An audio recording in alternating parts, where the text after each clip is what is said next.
Hi everyone. For our presentation, we are doing the Children's Auditory Performance Scale, or CHAPS.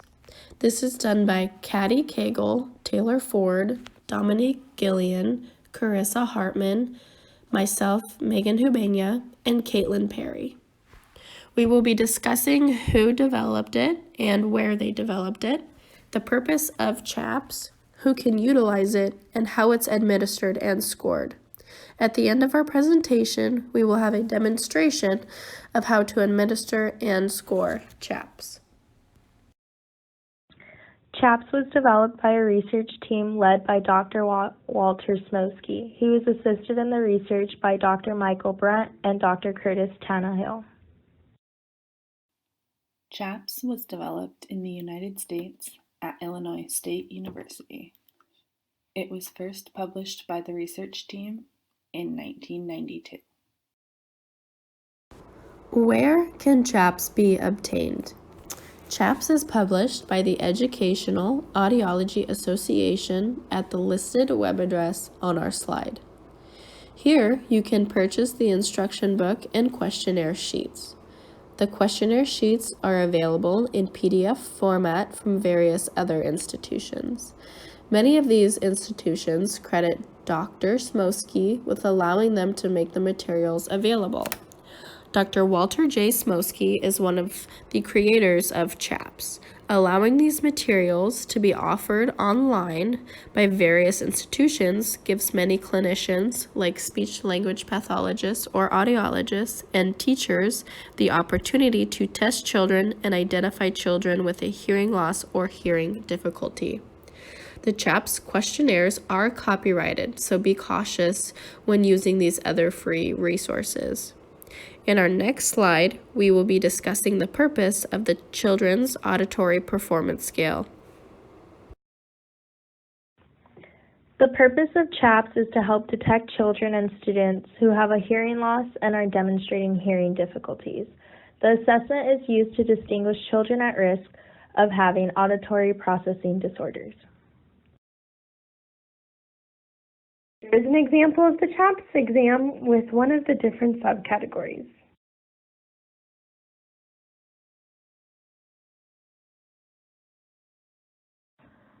CHAPS is a screening tool that is used by teachers, speech-language pathologists, and other special educators. CHAPS is used to identify students who have had or are having difficulty hearing or processing spoken language in a variety of environments. CHAPS is also used after intervention has been done to assess the effectiveness of the intervention that has been implemented. CHAPS is used for students ages 7 and up. CHAPS is administered through answering questions about a given child without using their hearing difficulty as a factor. You can see this on the assessment through a series of checklists which evaluate hearing within the following levels of sound: noisy, quiet, ideal, multiple inputs, auditory memory sequencing, and auditory attention span. The checklist has a different section for each of these hearing levels. CHAPS is scored by calculating the scores received on each noise level subcategory. This allows individuals to see if they pass or do not pass that hearing ability threshold. Students may also score in the at-risk range in some categories. An at-risk score does not necessarily mean that the student requires special academic support. For what populations are CHAPS scores normed? The scores received using CHAPS are not normed for any specific population. This allows CHAPS to be used with any individual who is being screened for hearing loss or an auditory processing disorder, without any modifications being necessary. CHAPS specifically looks at the individual's functional listening abilities in differing environments compared to other individuals in that same environment of a similar age and culture. This is a PDF version of the CHAPS questionnaire.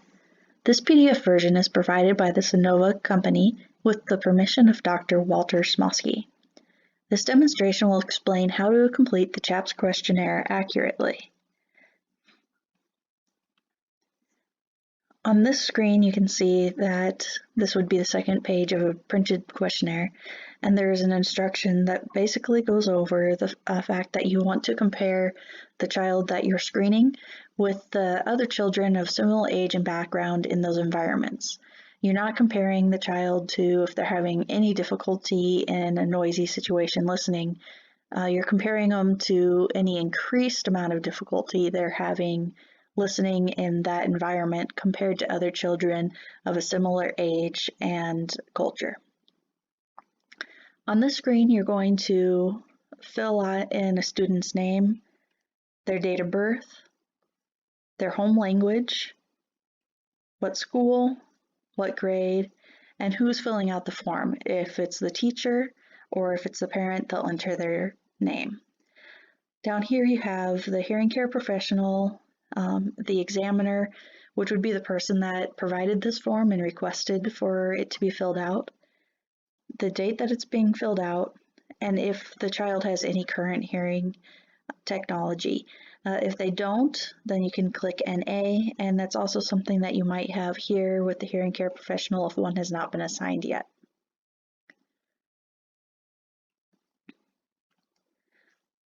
So this is the first screen, and you will see here that up at the top is listening condition. It's the noisy condition, and right here there's a description of what a noisy condition consists of, so that there will be consistency across the different CHAPS questionnaires. So as you see here, it says for noisy, it's listening in a room where there is a lot of background noise, such as a TV, music, others talking, children playing, and they have difficulty hearing and understanding compared to other children of the similar age and background. And you'll see this repeated several times.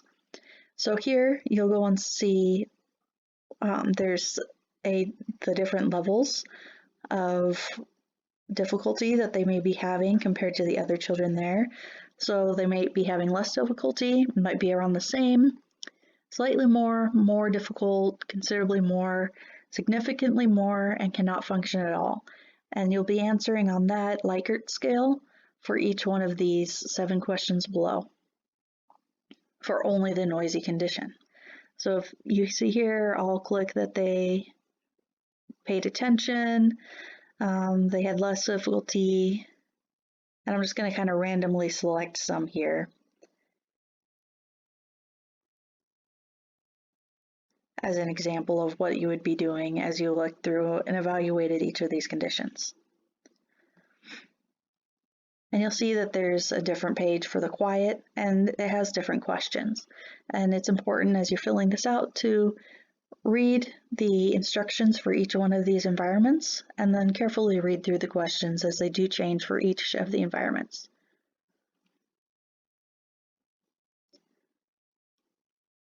And I'm going to go to the end so you can see what the scoring looks like.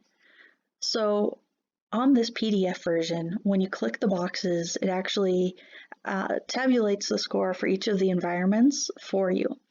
And as you can see here, that the child didn't pass, they received a negative 1.1, and they're considered at risk in the noisy category. Now, if I had filled out each of the other conditions, you would see how many categories or how many environments that they have difficulties in or might be considered at risk, and how many that they don't. And that way you can tailor any interventions to that specifically. Then down here, it notes that children who score in the at-risk range, 45% of them don't end up actually needing any special support services, but 50% of the children that are in the at-risk range are rated at below grade level for their reading ability, and 55% of these children actually do end up needing supports. So it's a fairly good screening tool to determine if further assessment is needed for children that are scoring at risk on this scale. Thank you for your time.